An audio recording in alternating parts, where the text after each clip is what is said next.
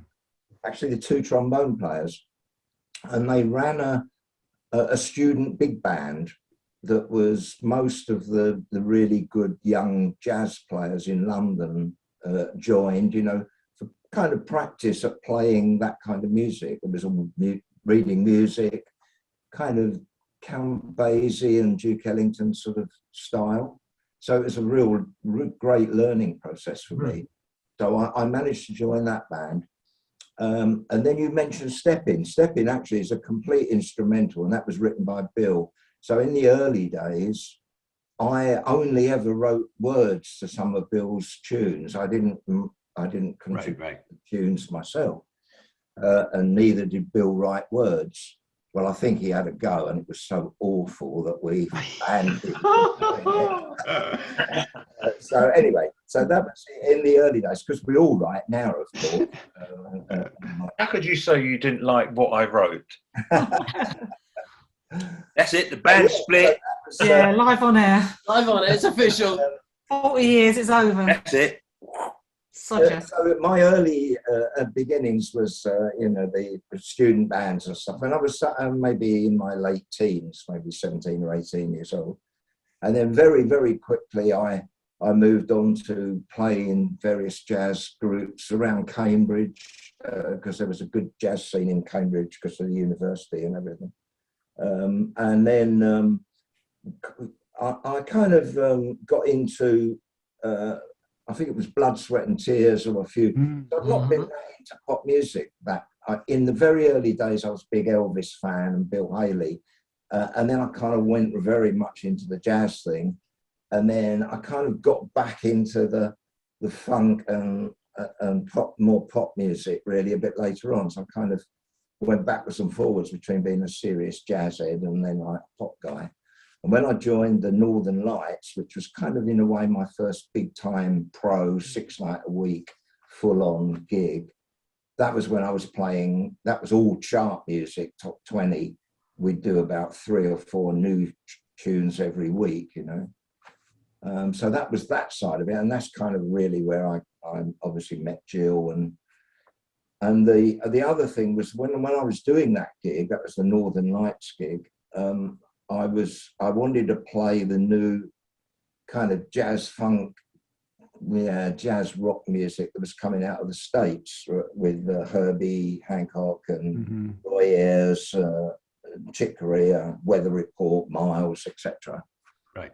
And I asked Trevor Horn, who's a bass player with the Nicky North band, if he'd be interested in just getting a little band together to play for fun at weekends. And he was well up for it.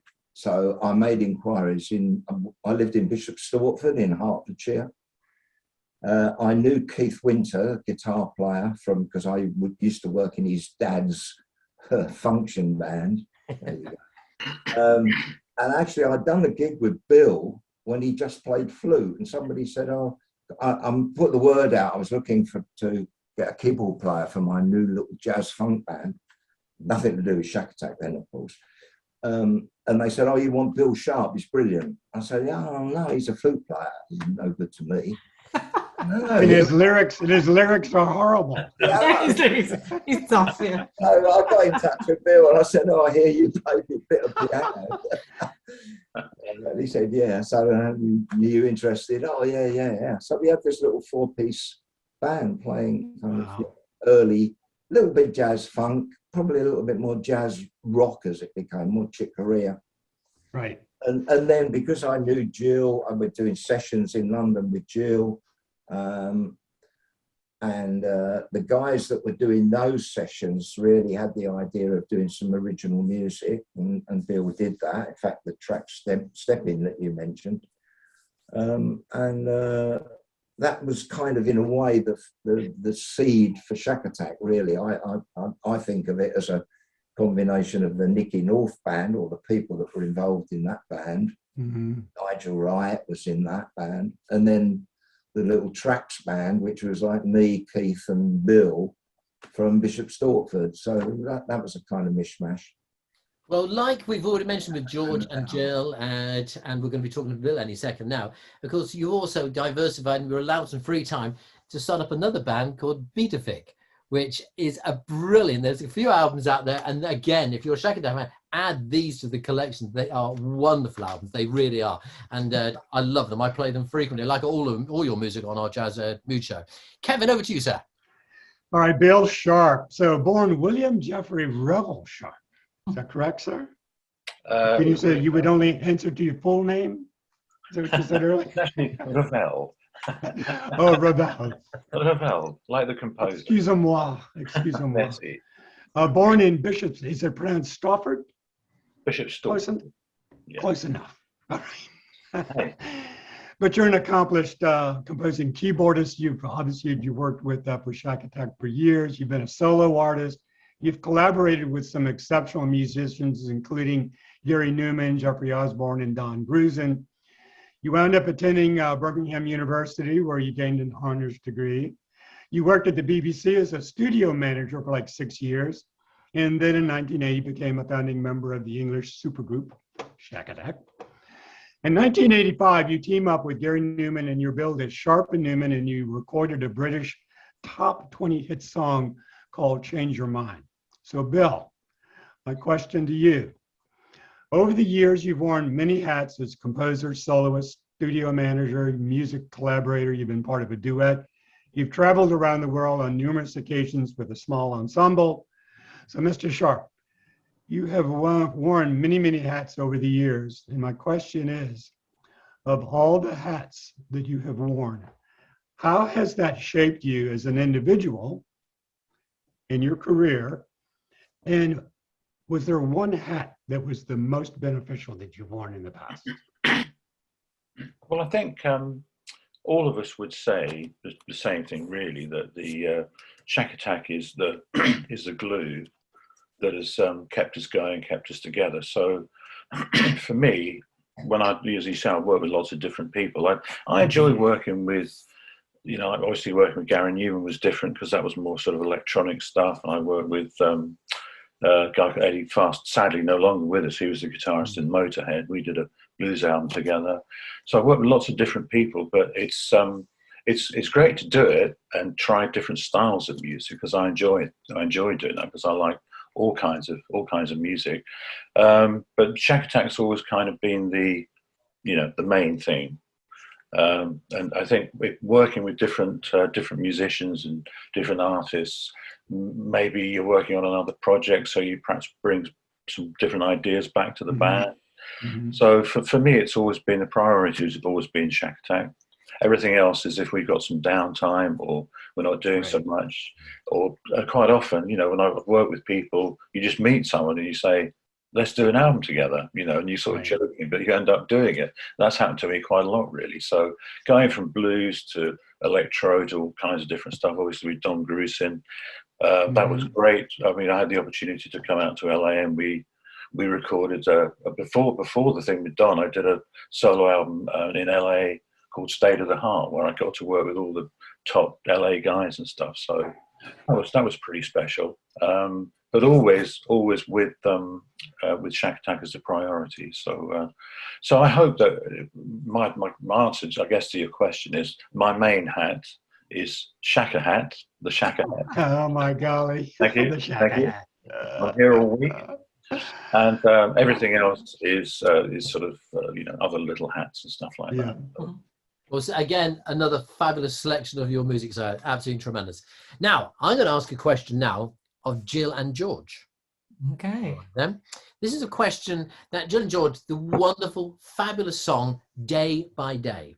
Now, rumor has it, Jill, this is one of the highlights of your career because you got to sing with the late great Al Jarreau. And George, I understand this is also one of your highlights because you wrote the song, and that must have been an amazing occasion to sit and then suddenly you're sitting back and your own creation. There's Mr. Al Jarreau in the studio. But also, I'm right in saying when I interviewed Bill a couple of years ago, there's a wonderful story about how Al walked into the studio and that. Could you please, between the two of you, answer the wonderful question, please? Yeah, well, he just to meet him in New York in the actual studio was just, it was mind-blowing because he was notoriously late, and of course he was late for the session. But when he walked in, you just starstruck, you know, it was ridiculous. But one of the funniest memories was, you know, when he was doing the vocal, he seemed quite nervous actually, was our producer Nigel telling him he was singing flat. You know, you're telling Al Jarreau, I'm sorry mate, but that's a bit off, you know, and I'm standing next to Al Jarreau and our producers just told him he was off key. But it was a wonderful experience, it really was. I mean, George will tell you, just to be in his company of greatness, you know. And yeah, the story was, it was a sheer fluke that he got to be on the record anyway, because it was, I was doing an impression of him singing a couple of numbers, you know, doing some joking around the studio, doing the Al Jarreau voice. It'd be great to have Al sing a song, you know, for us. Well, Nigel said, let's see if he'll do something. So we had a couple of tracks lying around, and it just so happened Nigel went to some showbiz party and Al's manager was there. And he said, you know, check out these tracks, see if would Al like to do something. Of course, Al was looking for some more exposure in the UK, believe it or not. And the whole thing came together, and it was awe-inspiring to be with him. George. Yeah, one of the, well, I echo everything what Jill says, but the scat that is in the middle of the track on the 12-inch is slightly longer to the 7-inch.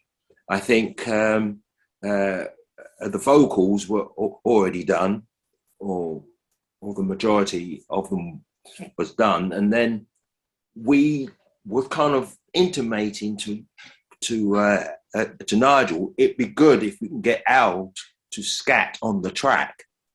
And we were a bit nervous about asking him because, I don't know, maybe he'll say, no, that's a bit too much Al on this track.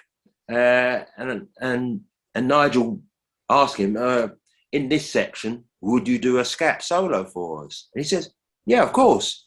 And so we went to the bit where the scat was, you know, to start. I think it was 16 bars in all. And it was literally, what you hear is the only take, the first and only take. There were no repairs or re-editing or whatever. It was from the beginning to the end. And it was just like magic. And that was the greatness of Al Jarreau, to actually put this fairy dust on your track. And to continue, sorry, George. And I must, I think you said that I wrote the track, but it was Jill and I wrote the track, so I'm not going to take credit for that totally. Yeah. Just as well. You said that. Well, And yeah, spit again. yeah. Well, I'd get slapped again.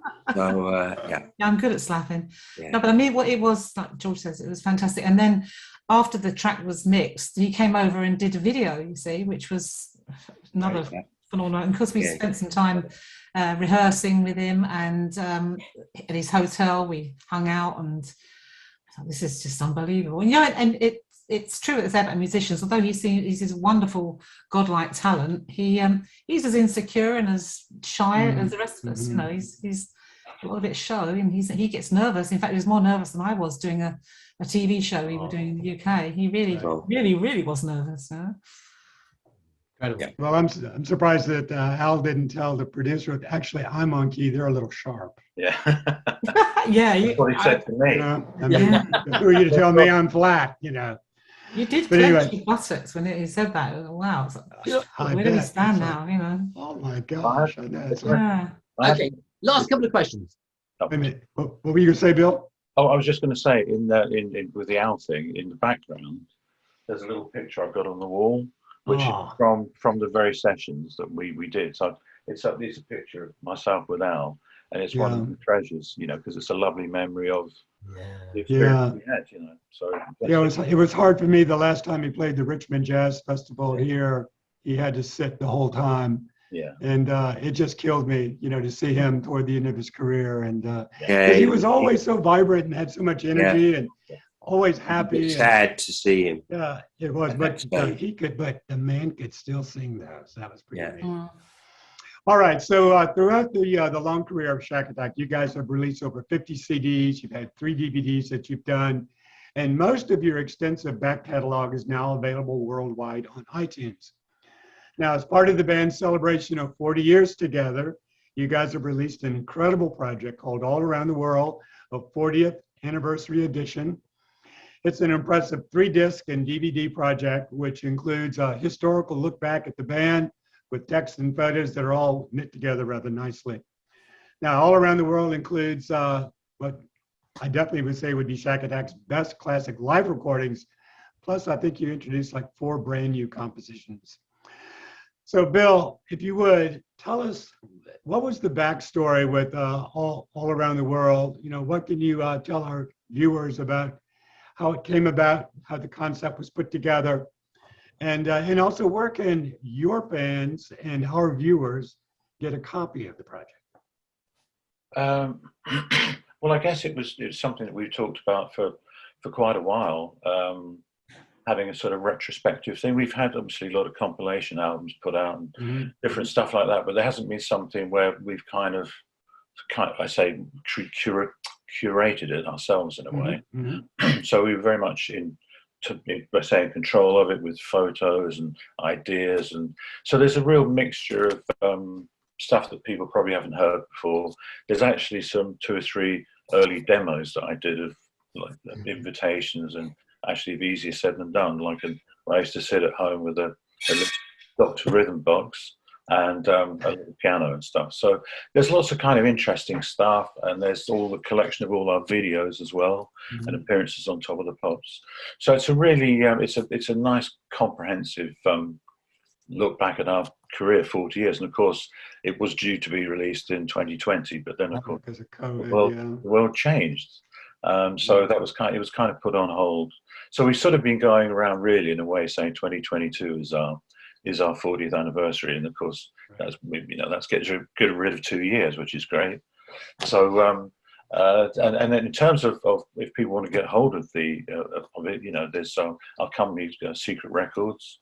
If you look on the website www.secretrecords.com, it's available there. It's available on iTunes and all good stores, shops. What shops are left?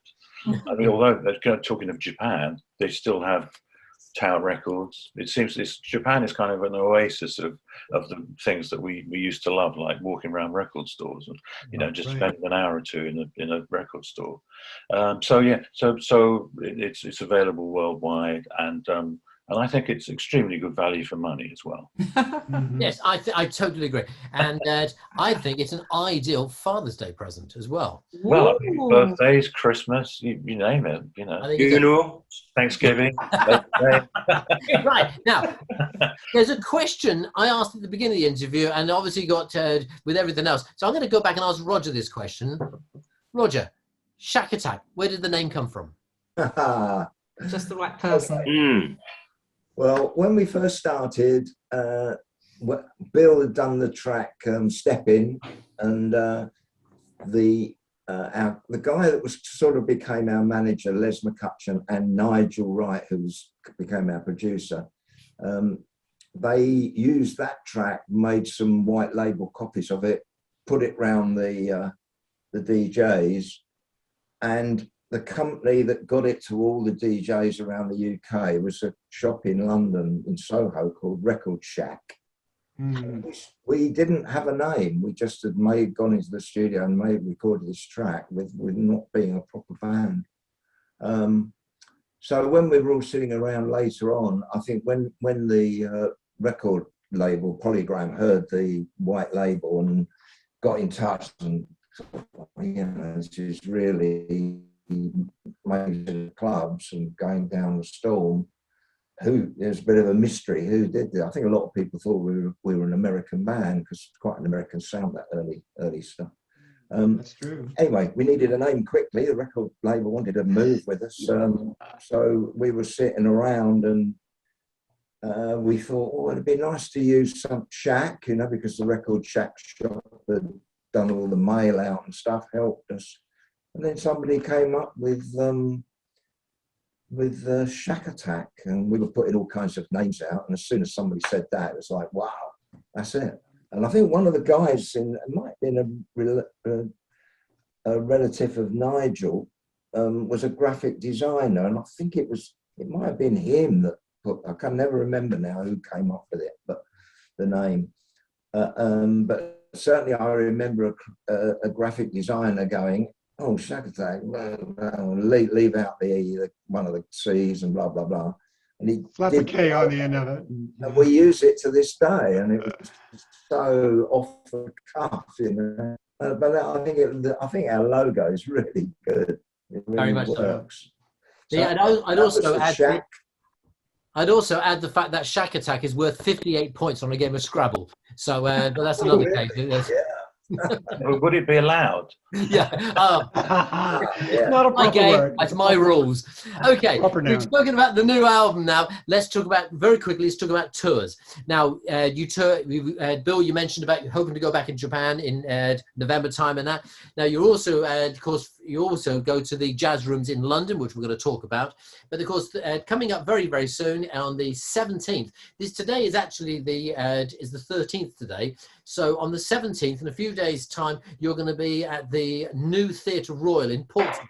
Now, depending on how quick our editor team can get this out, we'll hope they're going to get this out prior to then. So we hope you have a fabulous show. If, however, it's after the show, was the show any good? And It's always good. but then, of course, the great one is the fact that what we're all looking forward to, you're going to be at the Pizza Express in Soho for the first week in August. I know because I've been talking to the Pizza Express. I do a lot of promotions with them, and I know that the Saturday night is a total sellout. Fabulous. The Friday night is virtual sellout. And myself and my wife, we're going to be there front row. We're going to be there watching you. So we're looking forward to that immensely. Then Thursday, but you're there Monday right the way through. So ladies and gentlemen, followers of that, go and see Shakatak. They are amazing live. There's only a few tickets left. It's a wonderful meal. It'll be a wonderful night out. And make sure you go and see that. Great stuff. Right, so I shall be there and I shall wear some subdued shirt. You'll soon recognize me. And ladies and gentlemen, we're going to finish off the show tonight with a track, as Kevin was just saying, all around the world. We're going to play one of the brand new tracks that feature on the album. Ladies and gentlemen, my thanks to the. Before we go, though, we were saying that today's the 13th. That makes yesterday the 12th, and it's a certain person's birthday. So I heard a rumour. Yeah, I heard a rumour. Yeah, through the grapevine. yeah. And he's there, isn't he? Somewhere. Yeah, He's Jill, there. what have you got to say? Happy birthday to you. Mr. Happy President. birthday to you. Happy birthday, Mr. Blue Eyes. Happy birthday to you. I'm blushing. I'm blushing. I Well, was thank you all glad. so very much. I'd rather have heard Roger sing it, but that's quite all right. It was lovely. This is, thank you, Jill. This is the second year on the trot I've stitched up Kevin, and he sits and he goes, "Not again." He's done it again. Yeah, but it's me Well, this time. Come on. And you almost got Paul Brown the following week. He said, "What, it was his birthday?" He started playing Happy Birthday on guitar. I said, "Stop! No, we're not doing that again." Yeah, but thank you, Joe. Adia, Quite when she lovely. sat on the piano and did the whole thing. So, Joe, thank you very much. Ladies and gentlemen, Shakatak, make sure you go out and buy, if nothing, buy this album. This is an amazing album. It is such great value for money. It really is. There's 3 CDs, there's a DVD in it, there's a booklet, fabulous photographs and that. But then whether you want to start the collection, well, still my 2 favorites. I mean, it's very hard to pick out a favorite, but I love Driving Hard. I still play it. It sounds as fresh today as the day it came out. And the other one I love is Into the Blue Zone. Brilliant album. Yeah, with that Bill is Warner. actually very good. Yeah, I like that That is too. a fabulous album. Yeah, It's that's a good Liam Carroll, Jill Buono, Yeah. and brilliant. Fantastic. Bill, so you're going to say something? Not really, no. But I can. Although you wanted us to, did you want us to mention your lovely yellow shirt, though? It's quite lovely. sorry. Hey, not just yellow. What yellow shirt? Ah, I say now. Oh, Oh. no. No. Ladies and The great gentlemen, thing that's about across this the is pond. you can We sit are in gonna be underpants, nobody knows. I think this conversation is going the wrong way at the moment now. Ladies and gentlemen, thank you from Jazz Across the Pond. Our thanks. Make sure you go and see Shakatak live. They are incredible. It's their 40th anniversary. I'm going to take the balloon up with me to London and put it on the side of the stage. Thank you so much. Bill Sharp, Jill Sayward, Roger Adele, George Anderson, Shakatak, ladies and gentlemen. Thank you. Thank you. Great stuff. Thank you all so much. Thanks. It was a joy. From everybody, from Kevin and myself, take care. Look after yourself. Cheers, guys. Thank you. Bye-bye.